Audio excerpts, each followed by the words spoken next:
Hello and welcome to Finextra. I'm Emily Haller and I'm here with Jerry Norton of CGI, and we're talking about the changes in the banking industry. Thank you very much for joining me. Pleasure. So why do you think banking is changing for good? There's a perfect storm brewing out there. And that storm is comprised of a number of factors, combination of a number of factors. Consumers are used to interacting with their banks digitally. We've got over that hurdle. Banks themselves have got very complicated processes, business practices, complex products and complex services and technology behind that. That needs to simplify. Investors in banks want a better return on their investment. Technology is changing fast, and there's some phenomenally new technologies out there which are going to lower the cost of banks' operations. And finally, there's three major initiatives going on in Europe which are going to change the landscape completely. First one is PSD2. Second one is GDPR, the General Data Protection Regulation, and the third one is instant payments within the Eurozone. With that, banks have got to respond to that in order to offer new services and new ways of delivering their customers' expectations. And what does this all mean for customers and banks? For consumers, it's a brave new dawn. It's like the App Store moment again. We've got used to having apps for all sorts of non-banking activities, and the apps we do get on our phones today tend to be very basic banking applications, looking at your balance and looking at transactions. What's on offer for consumers is a combination of banking services into new everyday transactions. It's what I call an Uber moment. With Uber, you go and get your taxi fare, the payment is hidden underneath that. It'll be a combination in that way. So very exciting for consumers.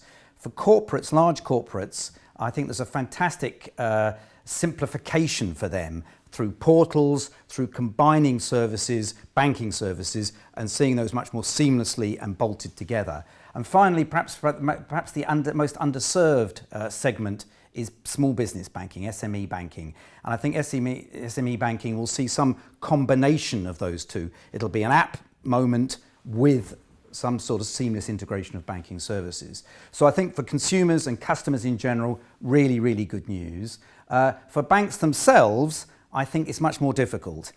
Somehow I've got to respond to that. Somehow I've got to do the things I talked about earlier on, and at the same time spending money to improve those services and trying to balance the two. That will require boldness and a strategic vision for the bank. Do I retain my customers, or do I become the back office and just service the transactions, a manufacturer, if you like? Do I try and just focus on particular products and not on all banking products? I remove from the universal banking model to a niche banking model. I've got to make those decisions, and I think that is where the strategy for banks has got to come from, that direction. And it's difficult. There's no doubt about that. So how would you say the combination of instant payments, PSD2 and GDPR is impacting the picture? Well, they certainly shouldn't be viewed independently. Let me give you some examples. In deciding with PSD2, as a customer of a bank, I've got to actually give permission to my bank in order to allow a third party to access particular aspects of my data, e.g. my bank balance, e.g. my transactions. That is actually got to be enshrined through GDPR, because GDPR will give me as a customer the right to move my data from one bank to another. It puts an onus on the bank to be accurate with that data. So those two are inextricably linked. They're linked together. But equally, instant payments is as well, because actually I don't think PSD2 becomes alive unless you can do an instant payment, unless you can combine a payment with some other service, unless I can actually do a low-cost transfer of value in some way. So they're linked in those specific manner. Instant payments itself brings the 24/7, the real-time world, something which actually, of course, we're used to, and banks have only ever provide today in a batch world, in a not in a 7/24, but in a 5/12 day world.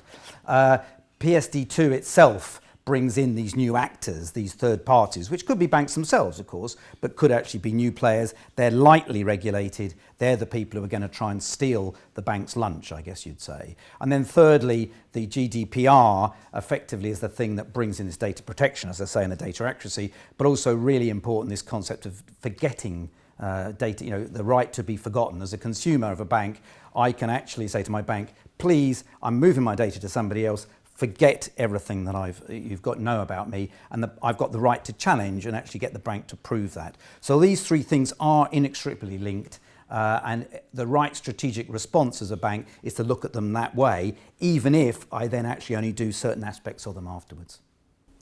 So how can banks leverage technology to help them address the challenges and opportunities ahead? It needs some bold decision making.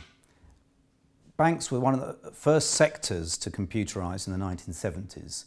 We need a similar bold statement now.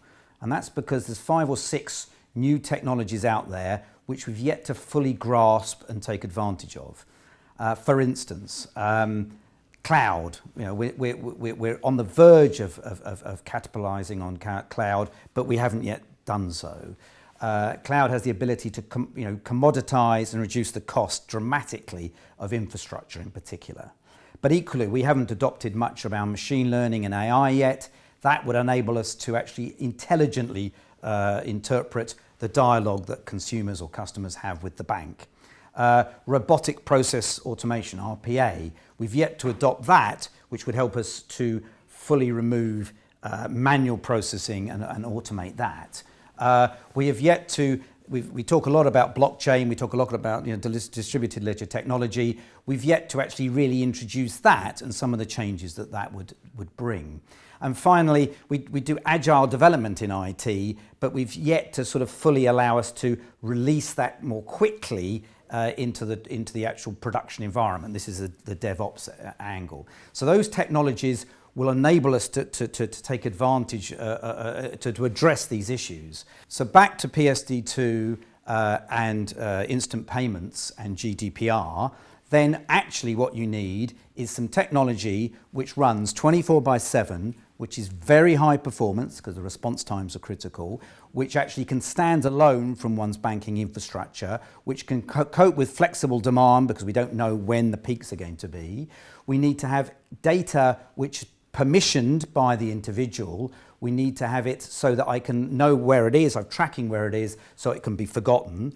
And I need to have some registry and some electronic identification, both for the consumer, but also for these third parties to interact with the bank. The combination of those things will enable me to address those 3 issues. Jerry, thank you very much. Pleasure. And thank you for watching.